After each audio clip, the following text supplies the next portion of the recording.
मी आज या व्हिडिओच्या माध्यमातून असंच एक मार्गदर्शन आपल्यासमोर मांडणार आहे, ज्यानं माझ्या आयुष्यात अतिशय महत्त्वाची भूमिका बजावलेली आहे।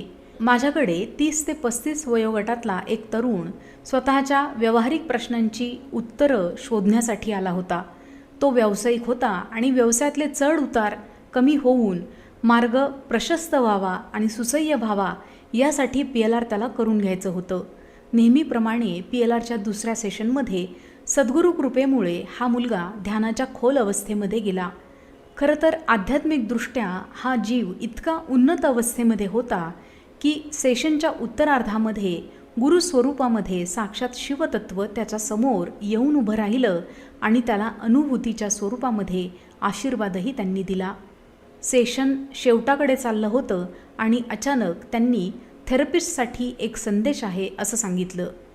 मी तो संदेश ऐकण्यासाठी उत्सुक होते। त्यांनी मला विचारलं, विश्वनाथ कुठे आहेत? मी म्हटलं ते आत्ता इथे नाहीत, मात्र तुम्ही जर काही निरोप असेल तर मला सांगा, मी त्यांच्यापर्यंत पोहोचवते। पुढे त्यांनी मला विचारलं, मी जे काही सांगणार आहे ते ऐकण्याची तयारी आहे का? खरं तर अशा प्रकारच्या संवादाची एव्हाना मला सवय झाली होती, त्यामुळे मी देखील नम्रपणे पण अतिशय धीटपणे त्यांना म्हटलं, आपण जेही काही सांगणार आहात ते ऐकण्याची माझी तयारी आहे, किंबहुना आजवरच्या सेशन्समधून आपणच मला तयार करत आणलेलं आहे। हे ऐकल्यानंतर त्यांनी मला एक वाक्य सांगितलं, आम्ही तुझ्या आईला कैलासाला घेऊन जाण्यासाठी आलो आहोत।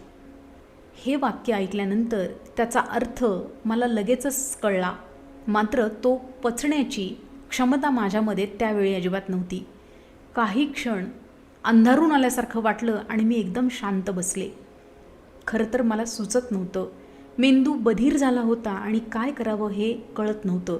समोर झोपलेली व्यक्ती ही ध्यानाच्या खोल अवस्थेमध्ये होती आणि तिच्या स्वरयंत्राच्या माध्यमातून स्वतः साक्षात शिवतत्व माझ्याशी संवाद साधत होतं आणि जो निरोप त्यांनी दिला होता तो मात्र मनामध्ये, बुद्धीमध्ये, विचारांमध्ये भूकंप करणारा होता।